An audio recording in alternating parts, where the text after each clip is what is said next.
Hello guys. Yan, nagbabak po tayo ng balinghoy. Ayan. Yan po. Yan po ang pagbabak ng balinghoy. Yan.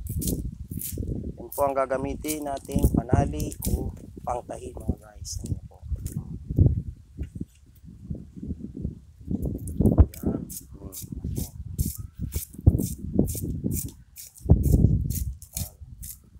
Ito yung mga natives, traditional natin na pinaginagamit ng ating mga ninuno ng paman.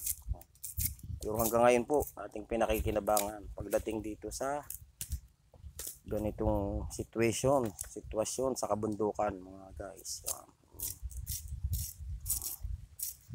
Samantalang no, nahabang uway ang ginagaya natin, ano? Haba. Yan po ang baling uway.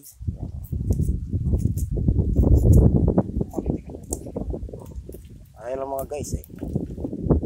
Pagkuha sa susunod, makita nyo po yan, yung puno. Pakikita namin sa inyo yan kung paano.